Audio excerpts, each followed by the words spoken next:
আজকে বড় বিপদ থেকে আল্লাহ তাআলা আমাদেরকে উদ্ধার করেছে। আমাদের এই যে এই সাইডে একটা ফ্যান আছে, এই সাইডে এই ফ্যানটা ছিল। তো এই ফ্যানটার মধ্যে ফ্যানের ভিতরে কিভাবে হয়তো ভিতরে কয়েল গরম হই বা কোনো না কোনোভাবে শর্ট খাই, পুরা ফ্যানে আগুন ধরে এখান থেকে নিচে পড়ে পুরাটা আগুন ধরে গেছে। তো এটা আসলে আল্লাহ তাআলা উদ্ধার করছে, সম্ভবত আমরা দেখছি এবং এলাকাবাসীও আসছে, দ্রুত আগুন নিভাইতে সক্ষম হয়েছি আমরা। তো এটা সর্বপ্রথম আমাদের দেখছে মাসুদ কাকা। কাকা, এটা কিভাবে দেখছেন আপনি?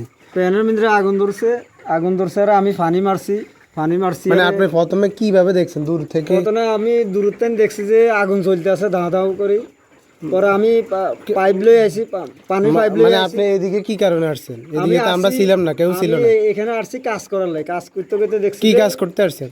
আমি ওই যে এখানে মুরগির কাজ করতাম, আই দেখি পারামো আগুন জ্বলছে এর পরে দিয়ে আমি পানি মারছি আর এটা আরো বেশি করে মানে আগুন পুরো এতটুকু উঠে গেছে না উপরে? আগুন উপরের দিকে উঠে গেছে আর আমি পানি মারছি। এই যে এদিকে হ্যাঁ। তার কারণ হলো যে পানি আগুনটা নিবে না, পরে আমি ওই যে দিই বাঁশ দিয়ে বাড়িয়েছি আর আস্তে নিবি গেছে।